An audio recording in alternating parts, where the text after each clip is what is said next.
Hi, this is Marek from Tryb Solo. Today I want to show you Kingdom Rush Elemental Uprising, game published by Lucky Duck Games, and thanks for sending it for review. This is the second game in the series, but a standalone one, independent one. You don't need the first one to play it.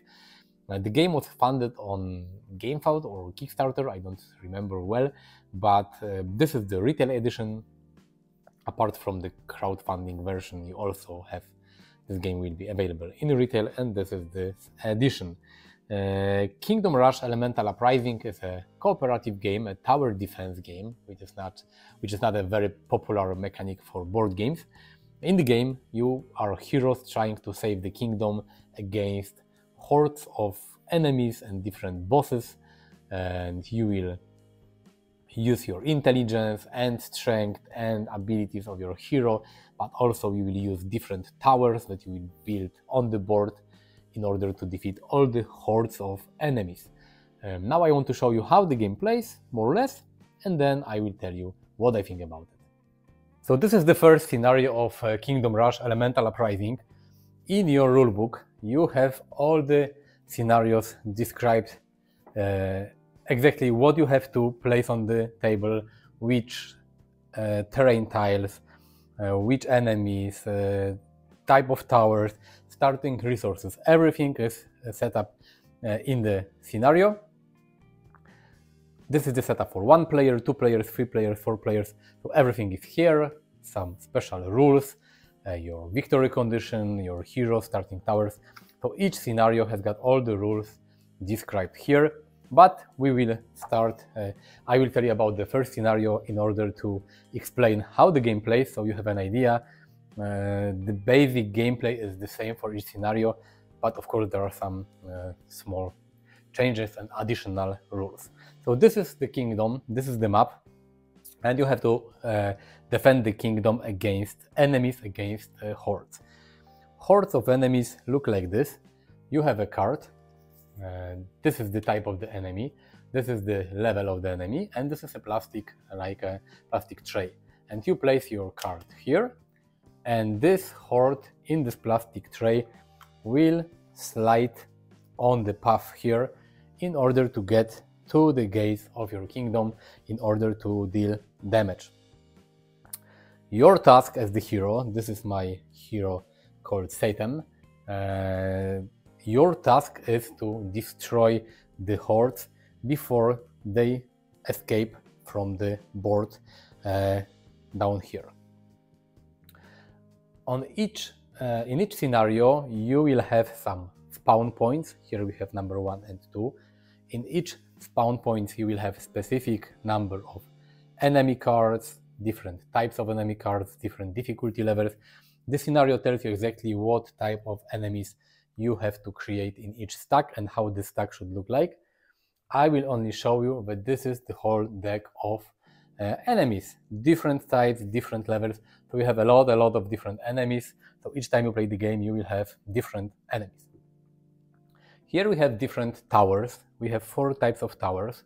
Normally when you play the game, you have to lay them on the table so you see all the levels. They have level in the bottom right corner, 1, 2, 3. In order to fit everything in the frame of this camera, I had to put it in stacks. So you have 4 types of towers that you will be able to buy, that you will be able to upgrade during the game in order to defeat those enemies. Because to defeat enemies, you will use towers and you will use your hero. This is your hero miniature. Your hero will move around the board. He will be used to defeat enemies together with the towers. The combat in this game looks like this, this is enemy card, and on the enemy card you have different types, different icons of enemies. And to defeat a horde card, you have to cover all the enemy icons on the card with either your hero or different damage tokens.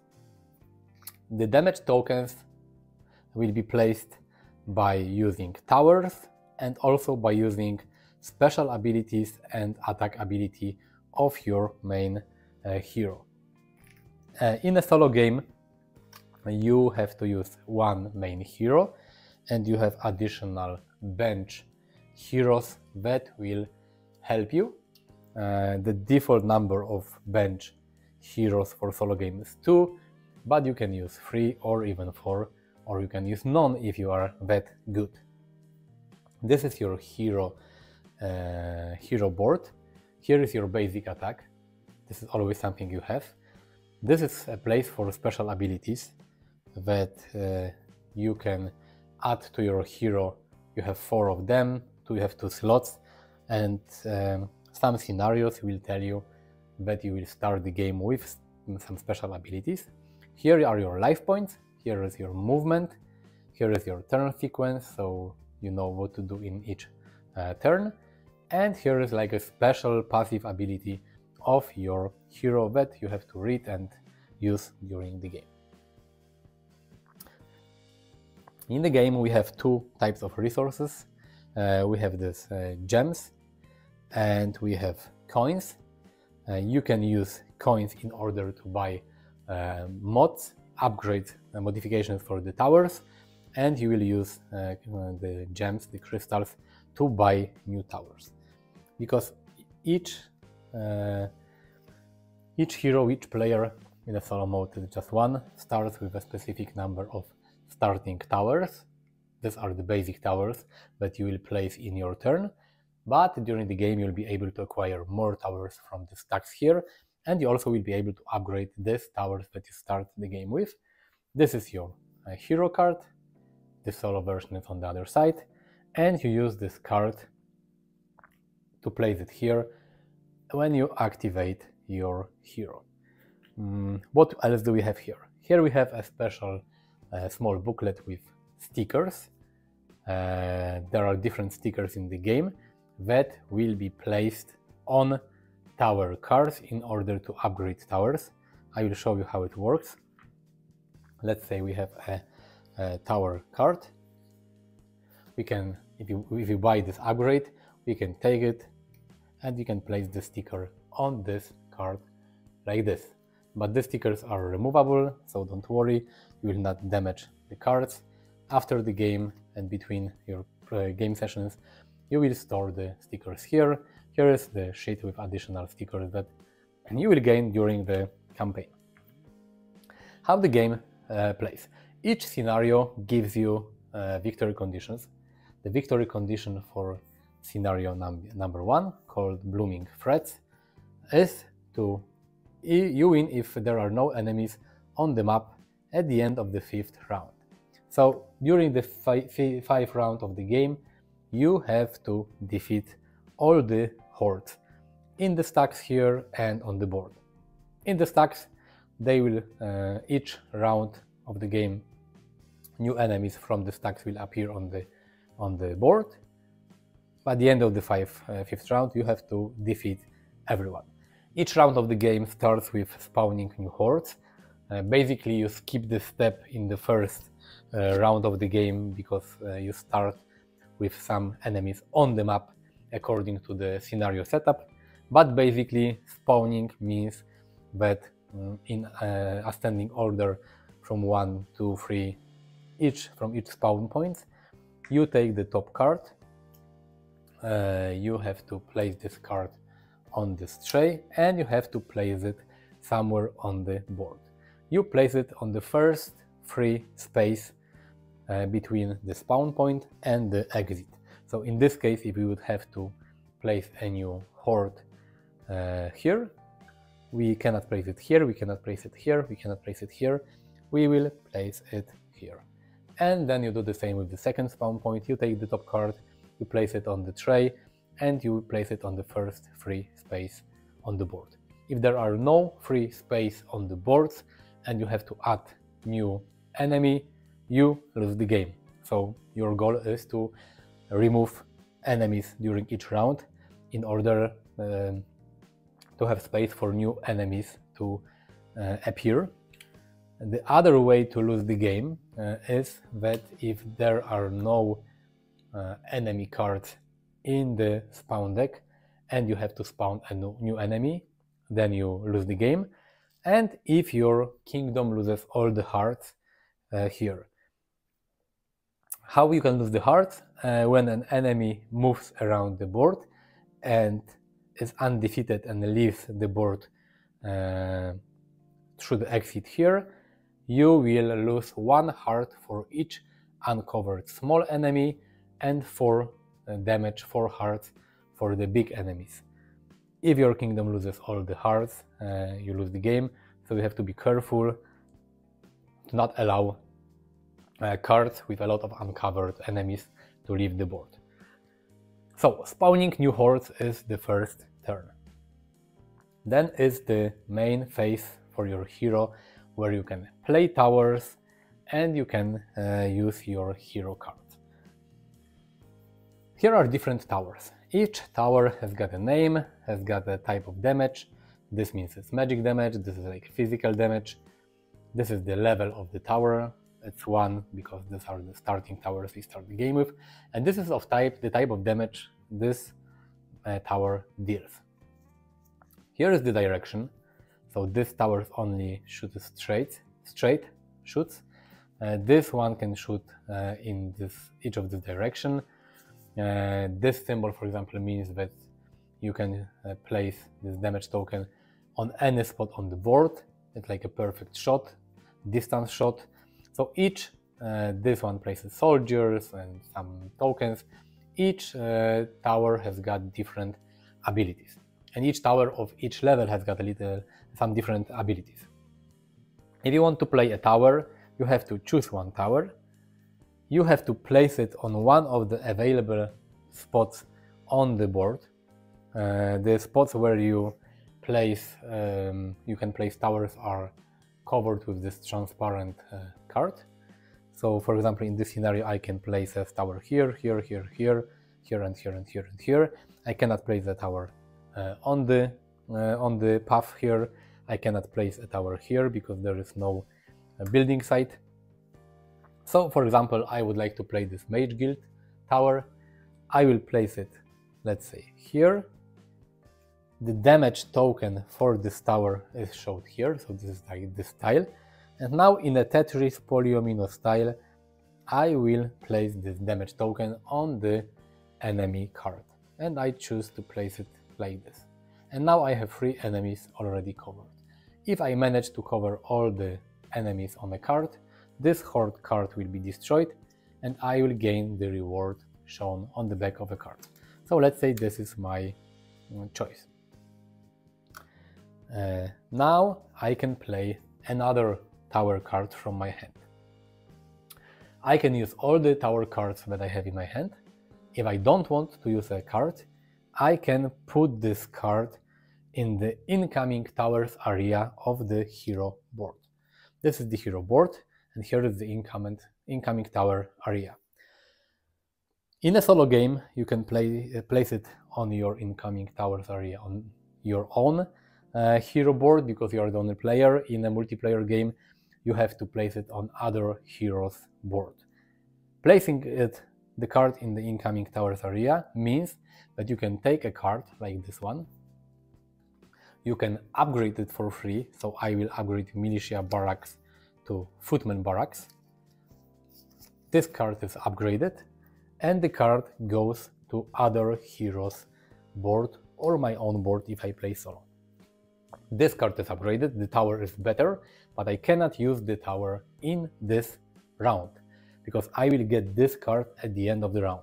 So if you choose not to play a tower card on the board, and if you choose to place this tower here, you can upgrade it for free, but you will not be able to use this card in this round. Apart from placing a tower on the board or in the incoming towers spot, I can use my hero. To use my hero, I can activate it. I will use this card and I will put it here. And now I can move my hero. My hero can move up to 2 spaces. The hero starts here. So let's say I can move 1 and 2. And now I have used my hero to cover this spot here. And after I move my hero, I can use the basic attack or my special abilities if I have them. The basic attack of this Satan hero tells me that I can use this damage token to cover some enemies. So I will do something like this. And this card is almost covered. I still have some remaining cards in my hand, so I will use this archer tower to shoot these arrows to this enemy like this. And let's say I will use another archer tower. I will place it here and I will shoot the distance towers, the distance arrows here. And this enemy card is fully covered. In the third stage of each round, this will be destroyed. So let's say I didn't use this card, I have placed it here. This is the end of my turn. I have used my hero, I have placed all the towers on the board, I have no more cards at the end. Now I have to check if any horde card is fully covered with my hero, with damage tokens. This one is. So I will remove my hero, I will place it here. This hero gets 1 damage. I will remove all the tokens that were on this card. This card is removed from the game. I will get this reward. It means I will get 1 coin. And I remove this tray. Because this card was not covered, now we go to step 4. It means advancing horde trays. So this tray will move down, putting my hero here. It will push my hero. Because this card has this symbol, it's a fast enemy, it will move 2 spots. So it will go here. This card will go here. And this is the end of advanced horde trays. Some enemies are faster, some are slower. If your hero is on the path, the horde will push your hero. If your hero would be on an undestroyed horde tray, the horde will not move, but your hero will get 1 damage. So this is one of the ways to stop a horde, to place your hero on a tray. Or if you will be able to place a soldier, some towers allows you to place soldiers. You will place the hero here, and it will stop moving the horde as well. But you will lose the soldier at the end of the turn. You have destroyed all the horde trays that were covered, and after you have advanced the remaining horde trays, now it's the pickup tower and hero cards phase. It means that you take all the towers that you have placed on the board, you take all the towers that you have in your incoming tower area, and these are your cards for the following round. And the last stage of each round is to buy new towers and buy new mods. You can buy the level 1 tower for 2 gems. You can buy a level 2 tower for 3 gems. And also you can buy mods for your tower. Each mod costs 2 coins. You will take your sticker notebook, you will pick a sticker, and you will place it on one of the cards that you have in your hand. And this is the end of each round. In the following round you will spawn new hordes, you will again play towers and hero cards, the upgraded one, destroy trays and everything. Remember that your hero has got life points here. Each time when your hero is on a horde tray and the tray gets destroyed or moved, your hero will get 1 damage. When your life goes to 0, your hero is knocked out, and it means that for 1 round he will not be able to do any movement, any actions, any attacks. He will just recover life points, and that's it. So sometimes it's better to rest your hero when you want to, because then you will regain all your special abilities because they are one-time use, and you will get life points back. Your task is to defeat all the hordes and to complete the scenario before losing the game. When you play in solo, the main difference is that you, the true solo mode, you use only 1 hero. You have this bench hero cards with the hero miniatures, and you can use a bench hero once in a whole scenario. It means that you can take this hero, you can place it anywhere on the board, on an enemy for example, you can use the special ability, but this hero will be removed at the end of the round that it appeared on the board. So these are like one-time used bench heroes that can help you. Also in a solo game, each round you have to pick one of the colors, because the building sites, they have different colors, like this one is yellow and this one is for example green. You have to pick one color, and this color will be blocked for the given round, and you will not be able to build towers on this one color. So here we have green, purple and yellow. At the start of round 1 I have to say that I block the yellow color and this one is not available for me. In the next round I have to choose another color and it will be blocked as well. These are the basic rules, because in the game you have different, like the special magical flowers, and when you end or move your hero through these flowers, they will deal damage to enemies. You will get more advanced enemies, like the ones with the purple frame. This means that each square of this enemy has to be covered by a different damage token. You have these enemies, and they are like tough enemies, and you can only deal damage with a hero, with a soldier, or with a tower that deals true damage. This is a different type of damage. So a lot of different enemies, a lot of different hordes. Sometime in the scenarios you will have bosses that you will fight with. They have different specific rules. A lot of cards, a lot of variety in this game. But this is basically how you play Kingdom Rush Elemental Uprising.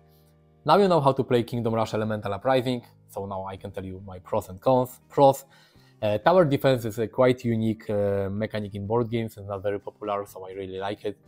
This game doesn't feel like 10 games that I played in the previous month. It feels a little different and unique, so this is really cool. I like the idea that this game is very strategic. There is not much randomness in this game. The only probably random element is that you have random cards, enemy cards and horde cards, but you also, before you play the game, you know in each scenario which type of enemies you will encounter, so you know what you can expect. But all the combat and towers that you build depends on you and on your strategy. So this is a very strategic game. This game is challenging. You have different difficulty levels that you can adjust. You have some additional objectives and some additional like trophies that you can acquire. You have this map where you can place stickers with the different difficulty levels that you manage to finish the scenario with. So this is really cool. The game has very good table presence and production quality. This is the retail edition. Everything that you have seen in the video is the retail edition, and it looks amazing. The miniatures, the plastic insert, the trays, the hero boards, everything looks great. Even for a crowdfunding game and for a retail game is amazing. This game has a campaign, but the campaign is replayable. You have different enemies, different bosses, different twists in the campaign. Each scenario in the campaign teaches you some new mechanics of the game, but you don't have to play the campaign in order. You can select any scenario you want and play it. Maybe for the first time it's good to play it in order, because the game, as I said, introduces different mechanics. But when you finish the campaign, you can replay any scenario you want in any order, so this is cool. And I like the idea that you have 5 different heroes. Each hero plays differently, each hero has different abilities. And I like the fact that you have 5 different heroes. Each hero has got different abilities, different gameplay style, different attacks. So each hero feels unique. If you play the hero, or if you use the hero as a bench hero in the solo mode, they all feel different. What are the cons of the game? The tutorial scenario sucks, in my opinion. I started with the tutorial scenario and I had more questions than before starting playing the game. I went to Board Game Geek and a lot of people complain about the tutorial scenario. So my recommendation is to skip the tutorial scenario and start with the first scenario from the rulebook. It will introduce you to the game like it should, when you will play the tutorial, you will probably have more questions than before without playing it, so you can really skip it. The setup for the game can be quite long. You have to prepare a lot of elements, a lot of tokens, different enemy cards, different enemy types, different board tiles. You have to create the layout for the scenario. So this is a game that after you're setting it up, you would probably want to play maybe more than one scenario in a row, because the setup and putting everything back in the box takes a lot of time.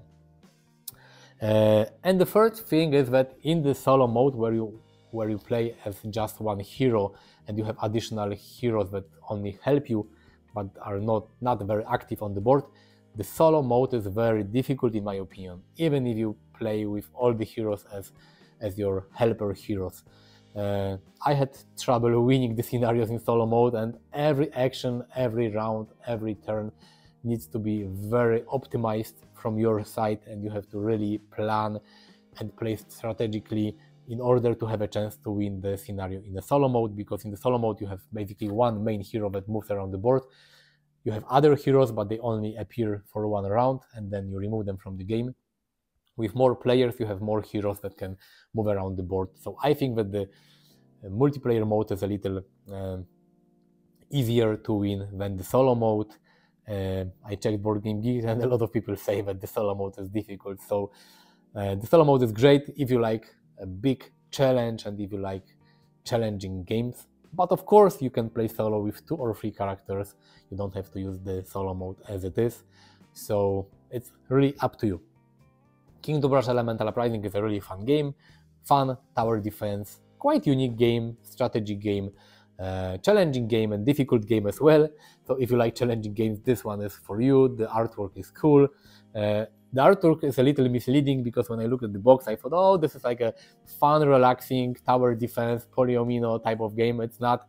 It's a difficult, challenging strategy game, and your brain will hurt after playing this game because you will have to think a lot and plan a lot and optimize a lot of actions. But it's a fun game. If you have a choice between the first one and the second one, I would recommend the second one. I haven't played the first one, the first Kingdom Rush game, but I have talked with people who played the first one and the second one, and everyone says that this Elemental Uprising is a better Kingdom Rush game with more mechanics, more fun elements. So if you have a choice, start with Elemental Uprising. It already is, or it will be available on the Lucky Duck Games website. It will go to retail. So you don't have to be sad that you didn't back it on crowdfunding, because this is what you can see here. This is the retail edition of this game. Click the like button if you like the video, subscribe to my channel, visit me on Facebook, on Twitter, on Instagram. All the links will be in the description of the video. Thank you for watching. See you next time. Bye.